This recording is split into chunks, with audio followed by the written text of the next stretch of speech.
Visit abaeservices.com for fast medical transcription service. This podcast episode is brought to you by AB Music Creative. When or how does mental issue begin? I mean, those things, those suppression, do they add to the manifestation of mental health issues? One of the protective factors is being able to talk about your feelings, having social support, and just being heard, so that some being comfortable to say I'm not feeling good, to say I'm being bullied, or to say what is going on with them, and paying attention to it, because adolescents and children attempt and commit suicide. Welcome to the Paco's Place podcast. Rejuvenate your smile with Dr. Lourdes Capelong's comprehensive range of dental solutions. Along with general dentistry, Dr. Capelong specializes in cosmetic dentistry, including teeth whitening, bonding, dental veneers, and surgical crowns. Whether it's urgent care or preventive treatment, she'll take care of you and your smile. To schedule an appointment, call the clinic at area code 323-257-7582. And the podcast will begin in 5, 4, 3, 2, 1. Ladies and gentlemen, welcome back to Live at Paco's Place. This episode is going to be different. It's going to be sensitive. So we would like you guys to really pay attention and open your minds, and we'll make it as light as possible and as informative as possible. Hopefully, we can touch a life or lives, and you can help us do it too. It's my honor, my pleasure, and a privilege to have our guest. She's a psychologist, Dr. Carole Goguen. Thank you so much. Thank you for having me. I appreciate it. Okay, Doc, deep breaths. There you go. Yes. So I asked you off mic, there are psychologists and there are psychiatrists. What's the major difference in terms of me, a layperson? If something's going on with me, where do I go and what do I do? Right. So a psychologist is a doctor, but we specialize in human behavior. And a psychiatrist is a medical doctor, and they specialize in medications for emotional issues. So let's say I have anxiety, and it's chronic. Like, aside from anxiety, I also have OCD. Where do I go? You might go to both. Huh. So for medication evaluation, you would see a psychiatrist, but for psychotherapy, you would see a psychologist. Doc, when you say therapy, like the audience that we have here are predominantly Filipinos. I remember when I was a little boy, I did not understand why my mom would bring my little brother. He's a year younger than me. To a psychiatrist. And I would go, okay, what does he do there? And why do I have to wait outside in the waiting room? And she said, because your brother is an introvert and he doesn't talk. So she got a psychiatrist to make him talk. Then later on, my mom and the psychiatrist would talk so that she could understand her son. Okay? And so I also, but then again, the whole therapy thing kind of had a stigma in the Philippines. If you were going to therapy, you had to keep it like hush-hush, or else people would look different on you or at you.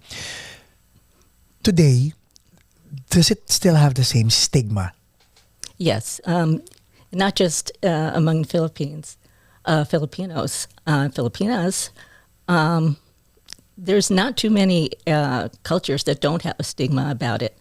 Excuse me. And it's getting better. Actually, during the pandemic, we've... excuse me. That's okay, Doc. During the pandemic, mental health has really become more upfront, and people are talking about it more because people are experiencing some difficulties more. And so people are starting to look to therapy and really consider getting some help. With regard to that, you mentioned the pandemic and mental health. I lost my brother in 2021. Oh, so sorry. Thank you. And it was suicide. The family was devastated. Everyone was. And I was like, I never saw the sign. I was just on the phone. He's in the Philippines. Right. I was on the phone with him 4 days before. We were on FaceTime. He was talking to my kids. And I was asking people in the Philippines who were close to him, did you guys feel or see anything? And they're like, no. Mm-hmm. Are there signs? There can be warning signs. And sometimes they don't show too many Manifest, signs. yeah. So it's things like if they start talking about killing themselves, if they start feeling more depressed, sleeping more, sleeping less, if they start calling people to say goodbye, if they are using substance abuses more, if they're giving away treasured items. So these are some of the warning signs that somebody might be considering Taking his own, yeah. Oh Killing my God. So that being said, with regard to let's say a friend of mine, the last thing I remember before him doing it, and this is not my brother, we were all having a party, and it was like he was going out of town. It was like he was excited. We were like, why is this guy so excited? And then a week later, we just heard the news. Right. Well, actually, that can be a warning sign as well. When somebody suddenly their mood starts lifting. Because what can happen is they can decide they're going to kill themselves and it makes them feel better. In other words, they've made that decision in their head. They've made the decision, and so their mood becomes better, ironically. And so that's actually a warning sign as well. You know, all these warning signs are very difficult to interpret. Right. Because a lot of people's moods will suddenly get better. A lot of people, use substances. Those kinds of things. So you can't, it's a really hard thing to see coming. I have 5 children, and in our culture, if a parent says, you can't do this, and if we question that, we get spanked. Mm-hmm. Or if the parent is non-spanking, the answer, the reply would be, because I said so. Mm-hmm. And there have been times also where friends of mine would talk to their parents, and they'd say, Mom, Dad, I'm having difficulty in school. And the reply would be, are you stupid? Are you dumb? Don't come with me with bad grades. Right. Very, that's how it was over there. Maybe because every parent wants their children to be sharp, right, to have an opportunity. Mm-hmm. But now that I'm looking back in hindsight, Doc, and I don't want to do it with my kids, when my 7-year-old girl tells me, oh, I feel so sad, her kuyas or brothers, mm-hmm, would say, oh, you're drama. But I'm trying to be more sensitive. Mm-hmm. When or how does mental issue begin? I mean, those things, those suppression, do they add to the manifestation of mental health issues? Right. Well, it's one of the protective factors is being able to talk about your feelings, having social support, and just being heard. So, yeah. So that, some being comfortable to say I'm not feeling good, to say I'm being bullied, or to say what is going on with them, and paying attention to it. Because adolescents and children attempt and commit suicide. Why is it so, Doc?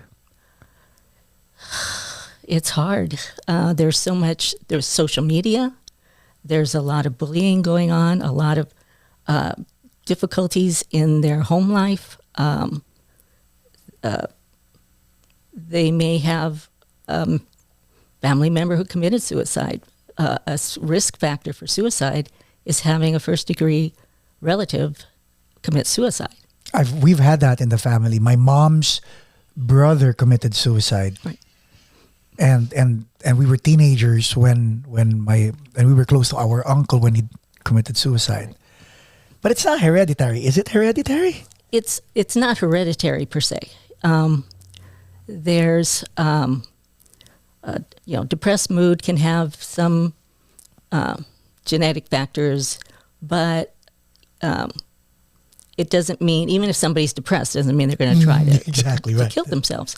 But it's more, I think, that it becomes an option in their mind.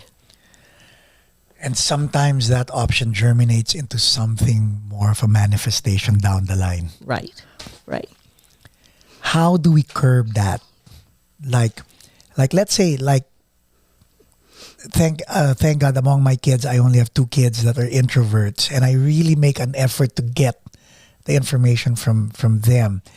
But let's say for the audience watching, mom and dad are salespeople. And Norm, right? No, yeah, it made you smile, right? Because you know where I'm going with it. Has type A personality, and they're successful, and they have kids, and there's pressure in those kids. Does depression set in at a young age? Like the feeling of trying to... It can.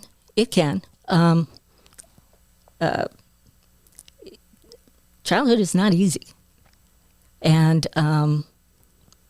maneuvering the pressures that they have, and being an introvert is not is not a risk factor. So it's fine to be an introvert. And extroverts, die by suicide as well. So I wouldn't worry about it from that point of view. It's just being able to let them know that you're there to hear what they need and discuss what they need without judgment. Wow. Number 1, listen to them and then hear what they need or what they have to say in terms of their needs, and then without judgment. Right. Unfortunately, majority of the people cannot go from step 1 to step 3 without opening their mouths. Right. So, and sometimes it's just, if you notice that your child is, and I'm not a child psychologist, so I get this straight. Yes. And this is just a conversation, by the way. Yeah. Yes. But sometimes just asking your child, what do you need? What do you need from me? How can I help you? How can I be a support to you? How about articulation? That's very important also, because what I notice nowadays, Doc, including myself, how'd your day go? I was good. Done. Right. So now we're practicing articulation in the house. Good is not an answer. Right. I need to know what happened during subject time, recess, lunch, after school. Need to know everything. Why is it that we as a society have forgotten how to converse? I think a lot of times people, parents have a hard job, and people get so busy and so tied up with what they're trying to do, and that it's really hard for people to stop. Most of us don't really experience our lives as we live them. Let me say, most people don't experience their lives as they live them. Right. Wow. They're just going through the motion. Right. And so it's learning, there's something called mindfulness, which is a practice that... Can I get a high five, Doc? Okay. Because with everything that you're... Goosebumps, because yes, keep talking about mindfulness. Mindfulness. It's basically a technique and a philosophy. It's based on Eastern philosophy, and it was actually put in a structure by a psychologist to work with people who have chronic pain. But research has found that it's been helpful for almost everything: anxiety, depression, any kind of stress. Right. And basically, it's training yourself to attend to what's happening in the moment. So an example is most of the time when we sit and we have a meal, we're sitting in front of TV, or a lot of us do, and we're eating and we're watching TV and we're thinking about, okay, after, I've got to I got to pick up some groceries after this, or whatever it is. You're not even really tasting your food. Right. So it's learning to attend to what's happening in that moment. And it involves some meditations, but the meditations are not trying to clear your mind per se. It's focusing like on your breath. And there's one called a body scan that you might lie down and you notice how your body feels, how your toes feel, but and all of this has to be without judgment. So you just know, and not trying to change anything. You're not trying to relax. You're just noticing. And so if you're, for example, doing a body scan and you get to your knee and your knee hurts, it's like, okay, my knee hurts. You just notice it and then you continue. You don't assign anything like, oh my God, my knee is hurting. It's just, okay, it hurts. And it's important to develop a practice of this, so you do it on a daily basis. And some of the, and they're guided meditations. There's a lot of apps out there. Headspace. Headspace is one. There's also one called Mindfulness Coach. Mindfulness Coach, yes. And so, and they explain what mindfulness is, and they're very, very good. So, just downloading the app and going through the different exercises. And some of the meditations are like 5 minutes or something. It's not like you have to dedicate, an extensive period of time to it. My children actually do the breathing exercise, at least 1 minute, like breathe, hold, exhale. Right. And I ask them, does it help? And they're like, yes, Daddy. Yeah. I go, keep doing that, especially if you guys are having a quiz. Yeah. Do that. So mindfulness is really important. Is it the same as saying stop and smell the roses? Yeah. Or actually, take a look at the roses. It's experience the roses. It's what do they look like? What do they smell?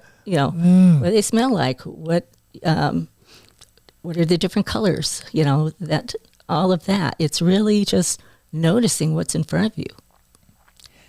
So, Doc, why, in spite of all this, and it's readily available if you have an Android phone or an iPhone, I mean, there are free apps that can help you do that. Why is it hard for people to actually invest 5 to 10 minutes of their time to make themselves better? Because they're rushing through their lives, which means they really need to do that. And sometimes a lot of people don't know about mindfulness. They don't know about the apps, and they think of it sometimes as this woo-woo kind of thing. And it's really not. It's just kind of slowing yourself down and being able to calm yourself. Like, let's say I have so many things in my head. You know that feeling, Doc, when you're stressing because you're like, okay, U-Haul, I have to return the truck, I have to pick up my kids, I have to pay the bill, I have to pick up my wife. They're all in your head. Right. How does mindfulness help you? Is it just acknowledging that they're all in your head, or finding a way to get rid of it from your head? It's just acknowledging they're there, because that is your experience at that moment. It's like, okay, and do you want to continue to have that, or do you want to take a moment and, kind of center yourself? And so sometimes people have a reminder set on their phone or on, like I know some of the watches have automatic reminders. The breathe one, yeah. Right. And so sometimes we have to schedule it into our lives. I'm excited. These are the topics that because when I talk to my friends about it, they're looking at me going, huh? Right. But so when I'm hearing it from you, I'm like, yes. Yeah. Depression, Doc. This is the common expression in the Philippines. especially when you're in love and all that, and you hang out with your friends by the curbside, and you're having a cigarette and just really just killing time, and someone's gonna sigh and go, I'm so depressed. We've heard that did you hear that to Mike, right? People would go, oh man, I'm so depressed. That's not depression, right? Right. There's a big difference between clinical depression, excuse me, and feeling sad or having a down day. But why would they say depressed if it's just a down day? Because it's just a word that everyone's adopted, it's just like trauma, everything. Oh my God. It's so traumatic. My car broke down. It was so traumatic, and it's, and it's not to dismiss distress. People have a lot of distress. But that's not PTSD. Well, yeah. I mean, it's putting things in a little bit of perspective when it comes to, your car kind of breaking down. As long as everybody's safe and all of that too. So, but it's more in the news. People talk about depression, and most folks are not a trained mental health professional, so they don't know what the symptoms of clinical depression are, and that it's so different. What are the symptoms? Oh, okay. Symptoms can include down mood. Like, Doc, excuse me. Like, if you were to see me, like if we were going to Starbucks, you and me, and we're having a conversation, you as a professional, without me talking or saying I'm depressed, would you be able to observe me and say, ooh, this Paco guy is kind of depressed? No. Not really. And not if I didn't know you, not if I didn't see this was a change. You might look a little down, but I don't know. I don't know if that's clinical depression or you're just having a down day. Ooh. So close relatives, friends, or spouses, these are the people who can determine if the person they're living with is actually going through depression or having a down day. They can, but people are very good at hiding things. So only the person experiencing it can admit to themselves that they are actually... Well, I mean, it's not to say that there aren't signs that you can pick up on. So if somebody... So the signs are? Yeah. So with depression, one is somebody's not engaging in the activities they used to enjoy. They just don't feel like it. They have a hard time motivating themselves to get out of bed. They are... I'm trying to think of the list of the symptoms. They may be sleeping a lot more or a lot less, eating a lot more or a lot less, tired. Fatigue, no? Fatigue, yes. So a lot of, and that's not all the symptoms, but these are, it's much more than just feeling down and the common meaning of depressed. It's really a very painful condition to be in, and people can start feeling very hopeless. The reason why I ask, so when my brother passed away, that was in February 1. Somewhere around late March, early April, everything you said, I felt. Everything. Called up my PCP. I told her what went on, and I think I'm depressed. First thing she did was put me on meds. What meds? Meds that had nothing to do with depression. Okay. And I'm like, Doc, I think I'm going through depression. And she's like, you know what? It's easy to say that. But let's run some blood work. Maybe you have low hemoglobin, or maybe your thyroid isn't. Well, and actually that is good to do, is to rule out any kind of physical reason for your mood. Now, in your case, it's, you had a death in the family. But you do want to rule out thyroid. Thyroid can really affect us, our mood, our emotions. Yeah. It's a very powerful hormone in our body. But so that is important to rule out those things. But when they're ruled out or in the same time, because you can have both actually, but you can have some physical reasons. Your iron's low and you're depressed. Oh yeah, yeah. I remember because I still have the cap, the bottle of iron, all that stuff. Right. Yeah, right. And so it's consulting with a mental health professional, be it a psychologist or a psychiatrist. Going to a mental health professional, does that affect your job? You in the workplace, like finding a job? Because remember when you said the last part of what you said, no judgment, right? Mm-hmm. But sometimes in the workplace, if that's on your record, it's like, that guy has mental health issues. But it's your medical, it's part of your medical record, and your medical record is confidential. Because of HIPAA, right? Right. Yeah. Right. And, psychotherapy and,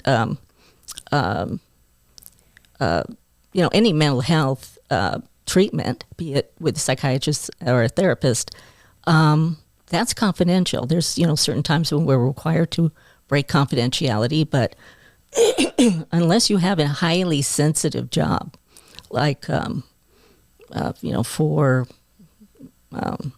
the government. Depending on what part of the government, or sometimes with the police department or, things like that. And it's none of anybody's business. Right. So unless you disclose it, they have no way of knowing. So even calling the mental health hotline is confidential. Yes. Yes. Because I remember calling the mental health hotline. My wife goes, "What are you doing?" I'm actually calling the mental health hotline because I think I'm going through depression. And she's like, "You better make sure that's confidential." Okay. I ended up putting the phone down. Right. Let me just talk to my pastor. So and people don't know. I mean, we don't know any better. Like, who do we talk to? Sometimes friends will tell other people, right, "Hey, Paco's going through depression," and all that stuff. So we don't know. No, the hotline is a good one. Okay. Because they can help to direct you too if you need services. These are trained professionals who, they're just sitting around waiting for you to call. Okay, Doc. Since we're on that topic, is that the same as suicide prevention hotline? Yes. Do we have the number? Yes, we do. You like my segue? As a matter of fact. Right? Yes, we do. So the National Suicide Prevention Lifeline is at 800-273-8255. They're available for 24 hours a day, 7 days a week. There's also a crisis text line, because a lot of times people are more comfortable texting, or they're in a situation where they don't, their wife's over there saying, "Why are you calling?" Right? Whereas they're more comfortable texting. So the text line is, you text home to 741-741. And counselors are available, and it's throughout the United States. And there's, other hotlines here, the Veteran Crisis Line and Military Crisis Line, which is the same number as the Suicide Prevention Line, which is, again, 800-273-8255, and you press 1, and that will send a veteran to a counselor who's familiar with veteran issues. And that, again, 24 hours a day, 7 days a week. There's also some other hotlines that what I'll do is I'll leave you the information. Yes, so we can post it. And you can post it. Mm-hmm. Speaking of which, right, thank you for doing this, Doc. This one, if you're in the Philippines and you're watching us, like I have 3 numbers, 24/7 also. It's 893-7603. That's on your landline. Again, that's 893-7603. Or if you want to call on a cell phone, this is 0917 0917-800-1123. Again, 0917-800-1123 or 0922-893-8944. Again, this number is 0922-893-8944.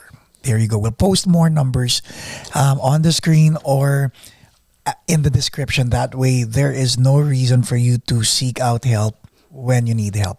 Right. Makes perfect sense. Exactly. Now, listening. Listening is an art. Mm-hmm. Why is it so difficult for people to just listen? Because they were never taught how to listen. But how do you learn how to listen? Well, it's by being listened to sometimes. And so it's again, attending to what's happening in the moment. So listening to what another person is saying without thinking what you're going to respond, right? Because a lot of times while a person's talking, we're thinking about how we're going to respond to it rather than just listening to what they're really saying.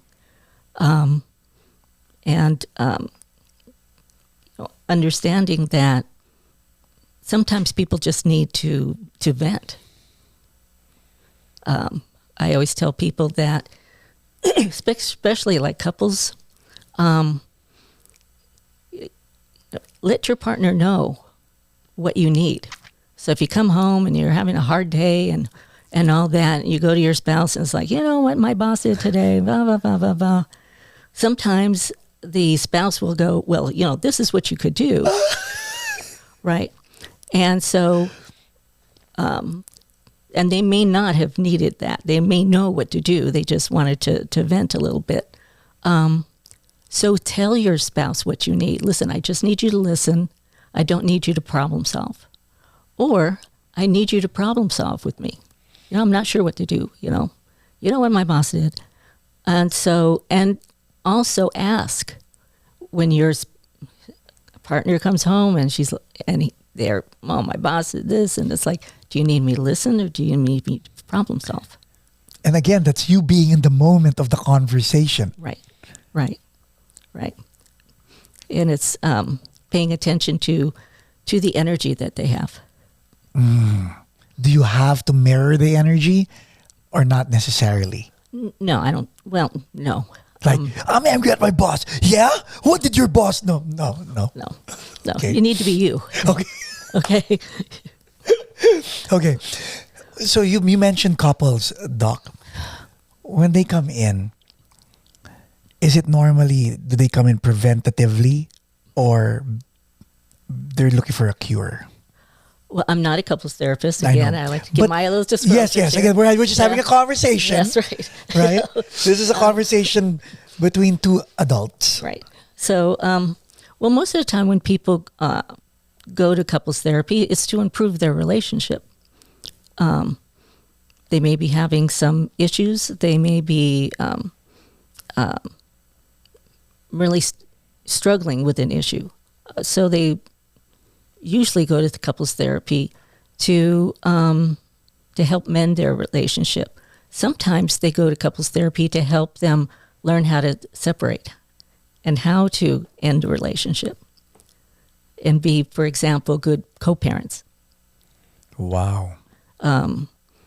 So there's a lot of different reasons why people go to couples therapy. The majority is in order to improve the relationship. Help with communication skills and things of that nature. Communication skills, Doc. Majority of the people assume. Yes.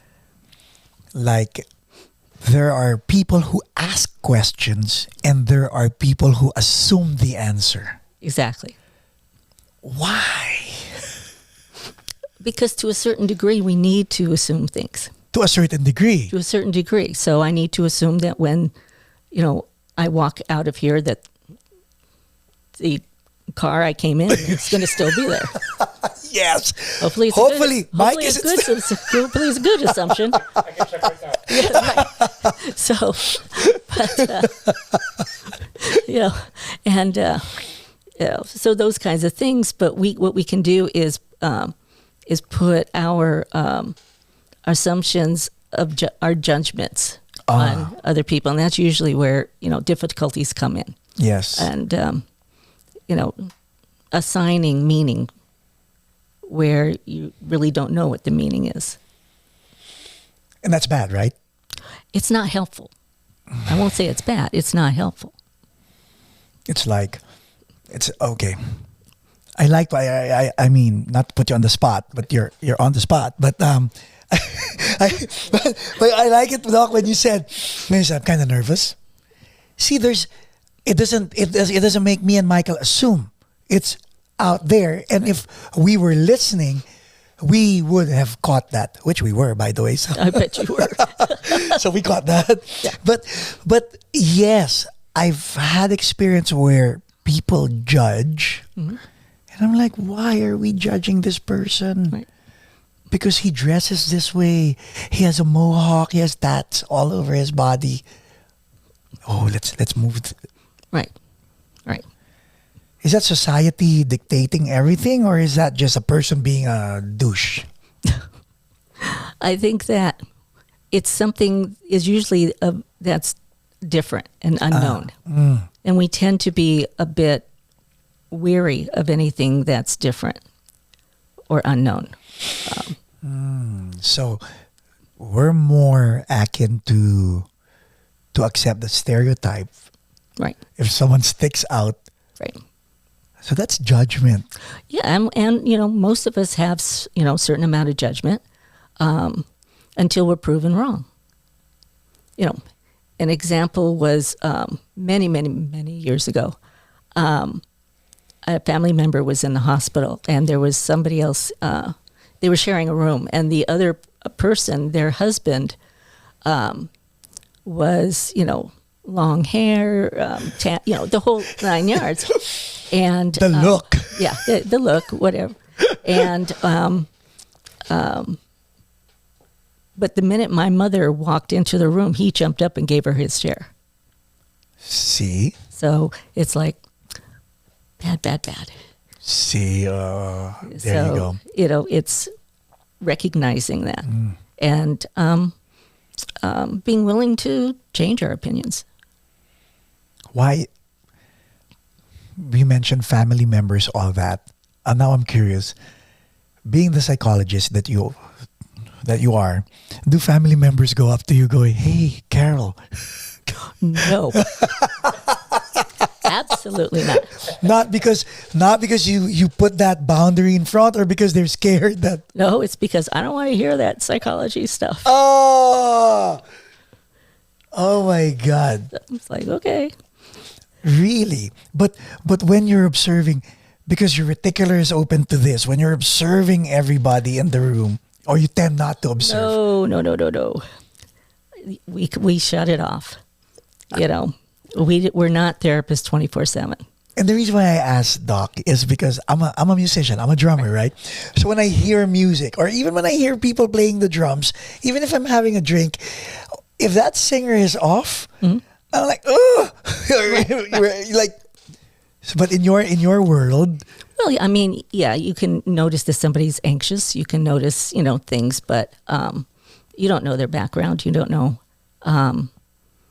what they're coming, where they're coming from. Where they're coming from. What kind of day they're having. If I don't know the person, then I don't know. A lot of times people get scared of psychologists because they think, oh my God, you're analyzing me. It's like, no. You know what, Doc? You just said something that other people can pick up on. And it reminds me of the more you know, the more humble you become. Like in any world, if you're a black belt 12th Dan martial artist, right, you tend to shy away from fights. Exactly. Right? If you're a marksman, you tend to shy away from gunfights or whatever. Right. Like what you just said, like knowing what you know, you're not assuming that you know. Am I making sense? Did I get it right? The more you know you don't know. There you go. Wow. And that in itself is a safe space. Mm-hmm. Because other people are scared. Because if we're assuming that this person is X, there are people who assume that they're being judged by X. Right.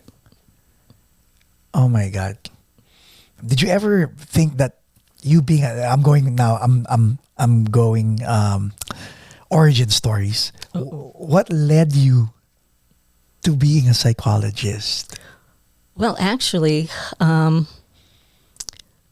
didn't go to college after high school. I didn't know what I wanted to be when I grew up, and so I got a job, and I was working, and had several jobs. We won't go into that one, but why not? This is your story. Well, I mean, there were several. Let's put it that way. And finally, I knew a friend was working on a crisis line, as a matter of fact, and she was volunteering, and so I decided to volunteer, and that's how I came to go. Oh, this is where I should be.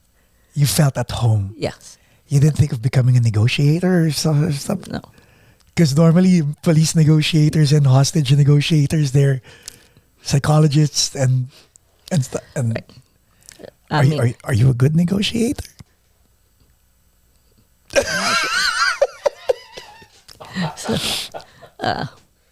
So yeah, no. I went to had to go get my bachelor's and then my master's and then my doctorate, and they're all in psychology. So it was more of like a passion. Yes. And when you were doing this, at the time, were you single? Did you have a family? No, I was single and really admired my classmates who not only had families, kids they had to take care of, and some of them were little and all of that, and it was like, I don't know if I could do that. So. Oh wow! Now, Doc, when you were doing the crisis hotline, did you find yourself, hey, like what you said a while ago, you liked it, but did you notice that I'm not judgmental? Or were you judgmental in the beginning, or were you assuming that I know what this is all about? Were you one of those people who assumed that, or you were like, let me just open my ears and listen? Well, when you first start working a hotline, you're afraid you're going to make a mistake. Yes. Like everybody. Like everybody else. Right. And so it's just, I was there to learn. And they had done a great deal of training. So it wasn't like, oh, you want to volunteer here, sit by the phone from this hour to this hour. There was a lot of training that went along with it. And so, and how to handle different situations. So it was enjoyable. I enjoyed going to school. I enjoyed, grad school. Not many people necessarily do, know, right? But I enjoyed it. So I knew this was the right track. I have a friend. He's a psychologist. He's on a pedestal. Excuse me? He's on his own pedestal. Oh, I see. Like, I wish he had a high horse, but it's just a nice little pedestal. And we always have conversations because, and every time we'd have nice conversations, he would rub it in, I'm the guy with the master's degree here. Does it? And speaking with you is just so wow, because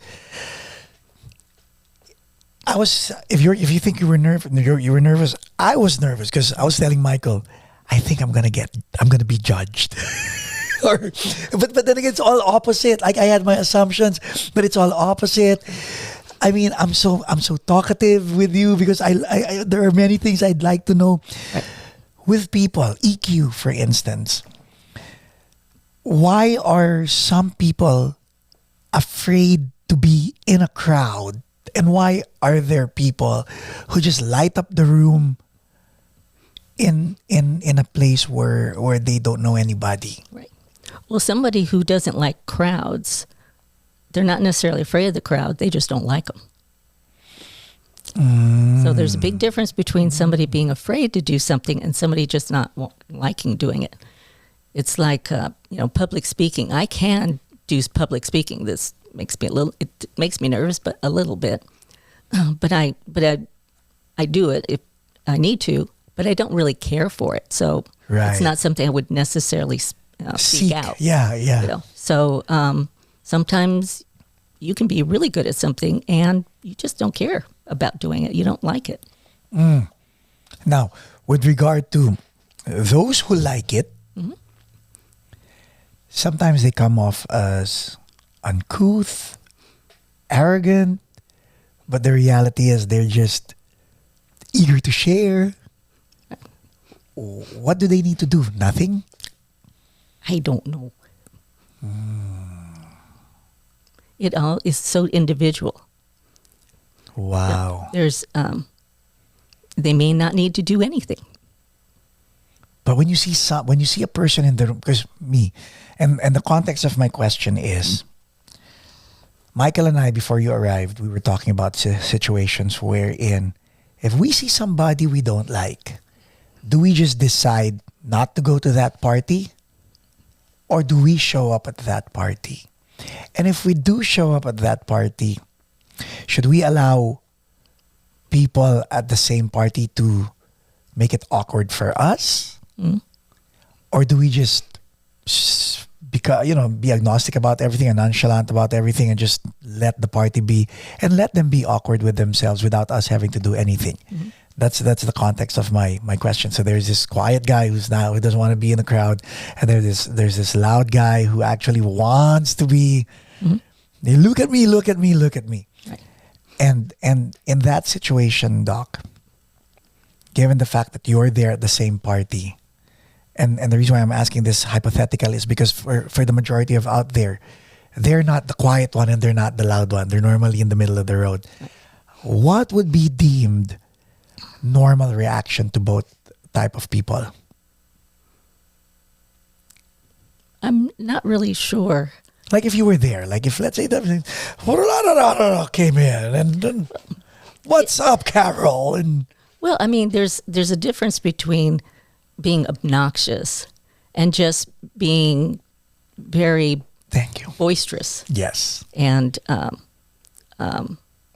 so Obnoxious? it would depend, and that's a very subjective. So something that may be obnoxious to me might not be obnoxious to somebody else. So it's all subjective. It's all what you're used to, all different things. Doc, that was a perfect answer. And the reason being, it just answered the question I had in my head. Because like we're in the entertainment industry and we've encountered people that way. And people have gone up to us saying, I'm being judged. I go, like what, right? I mean, you can't stop people from judging you, but at the same time, they're not stopping you from being you. It works both ways, yeah? Yeah. It's,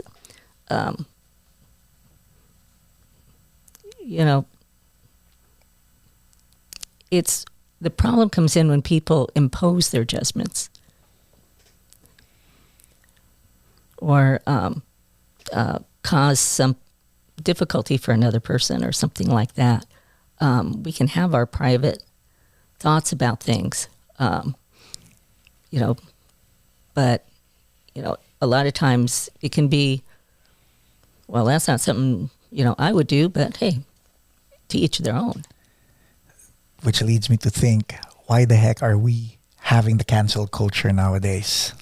Right. What led to that? I can't say much about that. It's, I think there's a lot of anonymity or cancel culture. People have just,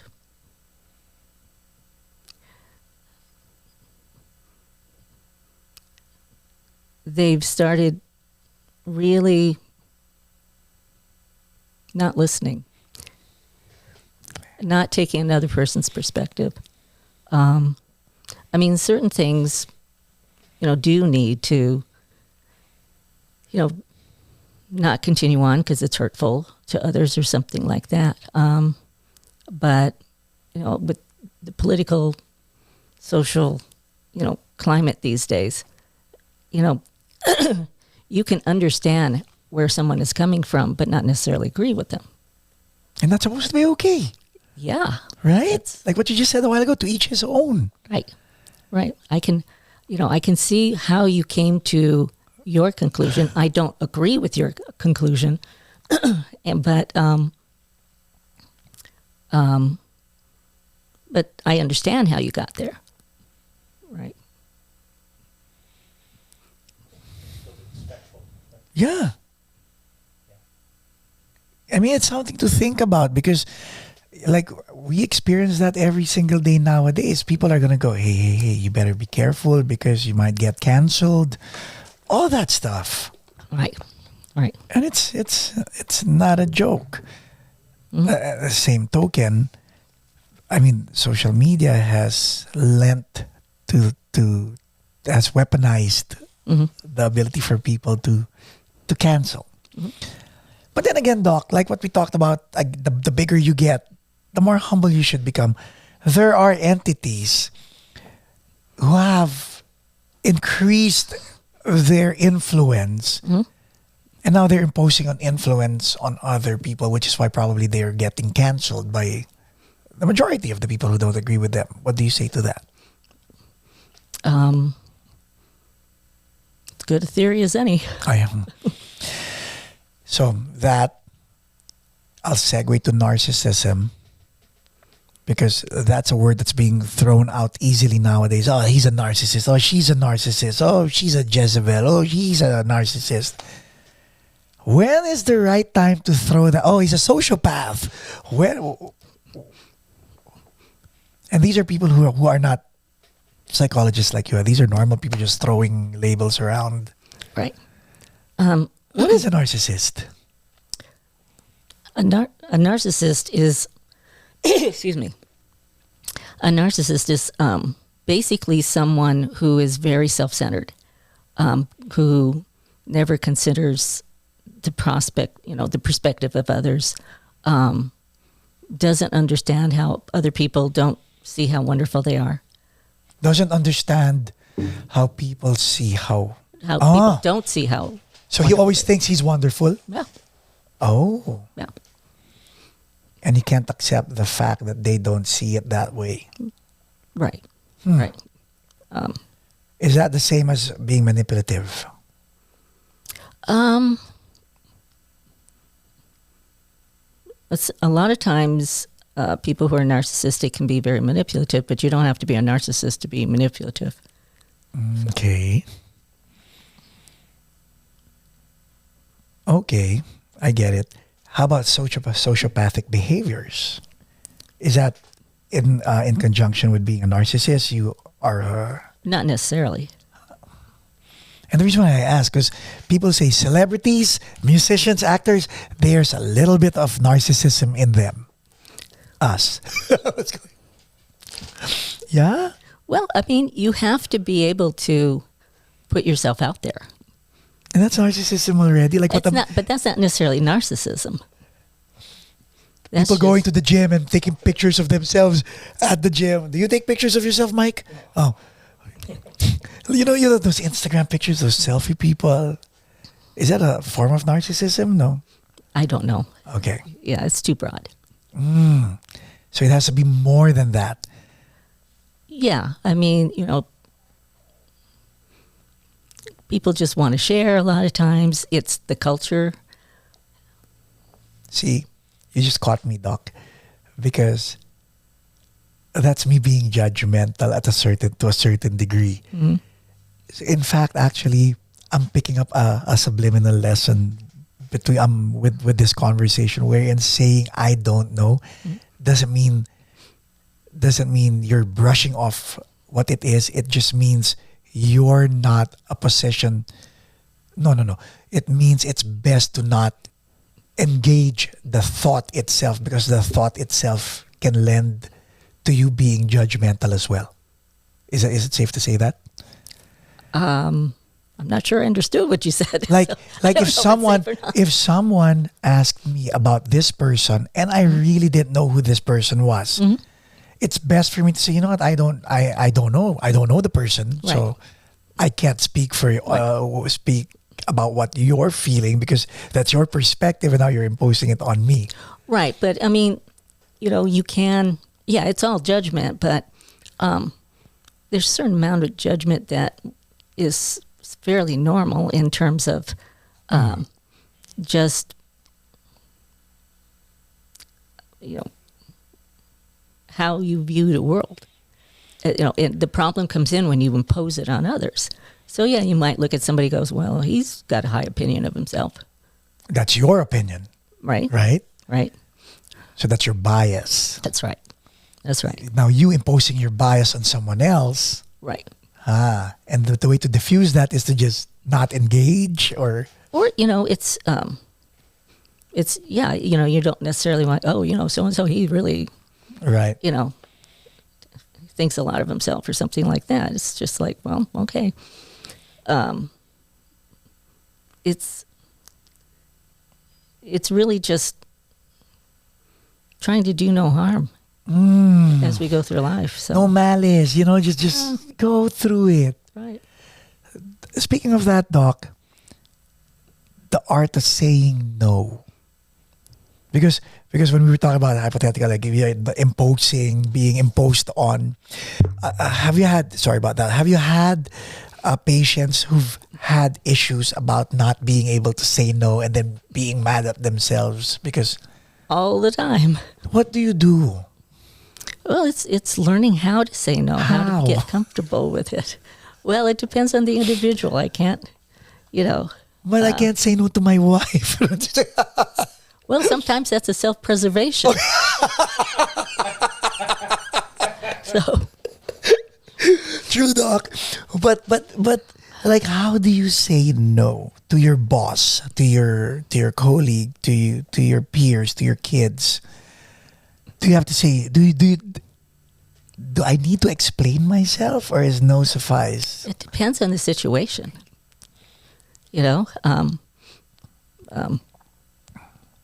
And a lot of times, I can't. It's not even necessarily no. It's just I can't do that. Someone invites you to a party. I can't. I've got other other things to do, whatever it might be. And then they put this manipulative guilt trip on you. And you're like, oh, okay, let me just go. 30 minutes and then I'm leaving. And you can negotiate with yourself. I've always thought, Doc, that not being true to yourself, giving into other people, putting yourself last, I thought that was being generous. Then I came to a point wherein I was reading and felt that, you know what, maybe I should put a boundary. Because I'm being taken advantage of. My time, my energy, and all this. And then I had to break the boundary because I felt guilty. Maybe. Right. So my question is, was that me just being godlike, thinking I could solve their problems? Or was that me depriving myself of what is due myself? But I can't come to that because I feel that I'm too selfish if I do that. I can't, analyze you. Yeah, exactly. You're not my client. No, we're not going there. But right. but you know what I'm talking about, right? Based on the But people. most people who have difficulty with boundaries, it's people want to be liked. People have genuinely want to help everyone, but they just haven't learned how to do it without it costing them at sacrifice of them. It's great to be, generous and all of that, as long as you're not doing it at the sacrifice of yourself. I'm getting too excited. It's like a validation of me and a lot of people like me who go way beyond. That's the off switch that you're talking about. Right. Do they teach that in school? Or is that something that's innately yours where, you know what, I'm done for the day. Turn off. I wouldn't, and I wouldn't say it was innately mine. I mean, in school we talk about, boundaries and whatnot. That's, all part of, psychotherapy and whatnot. And just, understanding how, people, teaching skills to set boundaries, but also understanding how they came to a lack of boundaries. It might be, this is, there's, childhood stuff can come up in that and all that. So, it's every client is an individual. Every client is unique. You have an exciting practice. It's like doing your own podcast every day. Just watching an episode every day. Is there without going into details, Doc, but when you're going on a journey with your patient, do you know if there's what's called graduation day, or is this an ongoing journey that both of you are going to go through together? It depends on why they came to therapy. Some people have very specific goals, and some people, are looking for a more long-term, support and, self-exploration. So a lot of people, they come, they get what they need, and they live their life. And some people make therapy a part of their life. Do you tell your patients you're done, or do they tell you, I'm done? Well, both of us happen. Oh, okay. But predominantly... But it's we come to an agreement. It's like, do you feel you need to come any, more? Because sometimes people feel that, they met their goals, but they're afraid to say it to the psychologist or something like that. And so it's being able to say, well, how do you feel about, you seem to be doing really well. What do you think? Do you have any other goals you want, or anything else you want from therapy? Sometimes it's changing, from every week to every other week. And then it might be, once a month, and then as needed. Now, when you listen, Doc, to your patients, garbage in. So you're dealing with their emotions. That's not garbage. Okay, information in. Thank you. My bad. Information in. How do you regurgitate that, or how do you set that aside so that it's not overloading you?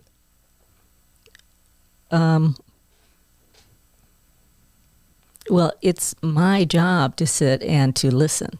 Yes. And to, provide, treatment. So, and every client that I have is an individual. So every session is different. Every week it's different. Even with the same client. So, you learn to take care of yourself, for one thing.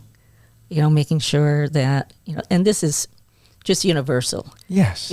Get some exercise, eat right, plenty of sleep, that whole thing. And people you can talk to.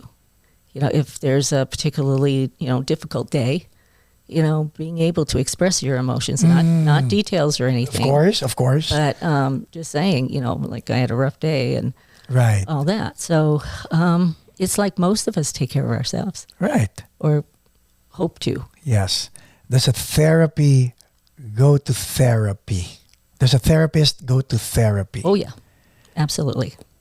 Absolutely. Do you disclose to another doctor, hey, I'm a therapist, or Well, I don't wear a sign or anything, but you know, like, doc, in fairness, I asked the barber, do you actually tell another barber that you're a barber when you go have a haircut? if I were going to Yeah. because they need to know my history. They need to know my, everything about me. To get context. Yeah. And particularly if you're a therapist, so that they can go, okay, I can watch out for some Markers, things that a therapist might pull. Oh, Yeah. did you hear that, Mike? So Oh, later on, Doc, off cam, you gotta tell us what those signs are. no, it's just more. Oh, eyebrow raising. Like, were you going, really? So it's Okay, Doc, here, I'll go back to the beginning of our conversation because a person close to me, can't disclose who, but really close to me, started talking and expressing himself and expressed that he wanted to hurt himself. And I kept my mouth shut. And the reason I'm asking this is because maybe you can help me and other people out there to respond appropriately. Because my response after everything he said was, you know what? I really understand what you're going through. And he stopped, and I thought we were cool. And then he goes, don't ever say that you understand what I'm going through, because you don't have any idea what I'm going through. right. And I kept quiet. And you know what? I could have gone two ways. I could have argued with him, but I simply said, you know what? I'm sorry. You're right. But I felt empty and embarrassed. And Well, I mean, and that's common. That's a statement that, I know what you're going through. You don't, even if you've had the same experience. Twins who were raised, in the same family, their experiences are different. And so, that's one of the things that we warn people about, when they come and they, how can I help a friend who's, say, had a loss or something like that? It's just, I'm here to listen, but saying I know how you feel, because you really don't. And so it's acknowledging I have no idea what you're going through. It must be very painful. there's that.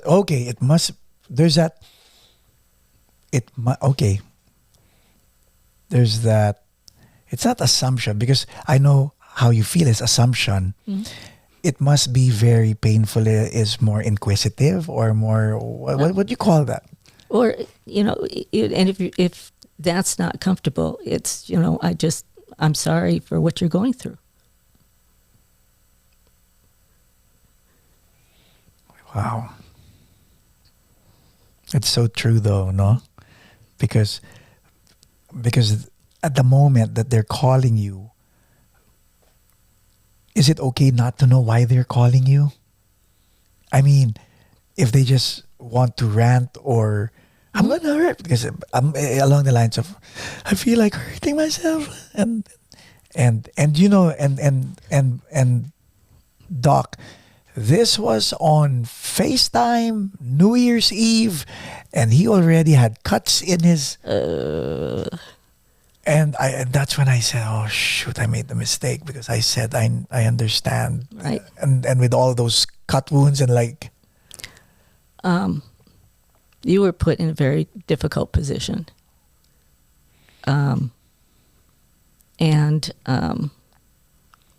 Was he anywhere near you? No, he was in the Philippines. Philippines, okay. And it's just that he was, I'll tell you off cam, but Right. on cam, they might know who I'm talking about. But it was that my wife was beside me. We were all there, and I was just Like, what do I do? yes, I was trying to hand signal my wife Yeah. under the table, and it was jarring, and at the same time, I was embarrassed, and I kind of got mad at myself for a moment when I said, "Yeah, I understand what you're going through." I said, "You don't know what I'm going through." Right. So I guess the right acknowledgement would just acknowledge the feeling that he had without trying to downplay the feeling that he's having. Right. But it's also important if somebody is actively suicidal to get help. And you might need to call 911. Now, that's why I asked if he were close. Or somehow contact people that are close to him. Yeah.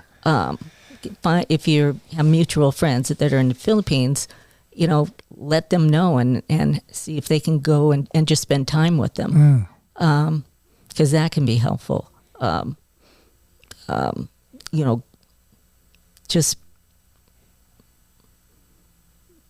sometimes you just have to call for help. Yeah, professional help. Professional help. They might need hospitalization. I mean, full disclosure, after the conversation was de-escalated and he allowed his son to open the bathroom door because he was in the bathroom, right. I actually seeked out our common friends, and thank God it's been 4 years now, and he's doing well. Good. I'm glad to hear that. Yeah, he's doing well. And he's thankful. I'm thankful. But it scarred the emotional part of my brain where I'm not supposed to say I understand. I was going to say, you're never going to say that one again. No. Which is why I clearly understand when you say, I don't know you, I haven't analyzed you. I think that's the right way of putting it. You don't... And it borderlines. What's chismis in English? Rumors. Yeah. Right? That's how rumors go around. You assume that, hey, have you heard of blah, blah, blah, blah, blah, blah. Mm-hmm. And later on, that person has a bad reputation. Speaking of which, reputations, Doc, other people are so into their reputation and people die because their reputations are ruined. I mean, we know it's important, right. But in terms of life and taking one's own life, how do you de-escalate something like that? If a family member feels that I'm tainted, I'm dirty, I'm nobody, and right, it's working with them to change their outlook. It's so individual, and why they feel that way. Sometimes we have to take culture into consideration, and try to work with that, and being respectful of cultures, but also being able to help them see things in a more helpful way. They're like the Japanese in harakiri. Yeah. Right? Mm-hmm. Oh. At that point, Doc, do we just let it be? If it's culture? No. There you go. Thank you. We have to respect the culture, but we also have to keep our friends and clients safe. Yes. So it's understanding where they are coming from and how they get to that point, and then working hopefully within that to help them, but without disrespecting their culture. Amen. What advice, Doc? This is where I ask you for advice, and for everybody else. What advice can you give us as an audience to be seeking how to be mindful? Maybe you can share with us how important it is, again, so they don't have to rewind the episode. But does it really help day to day? Yes. Being mindful keeps you in the moment. It lets you live your life and not just run through it. And it helps you to listen because you're attending to what the other person's saying.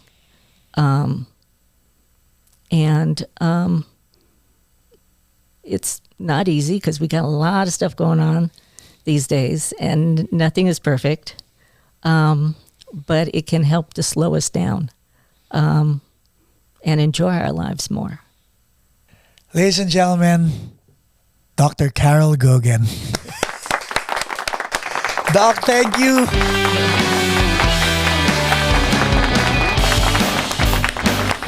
Thanks, guys. Numbers, check them in the description. And of course, they're right here on the screen right now. No judgments. Be mindful.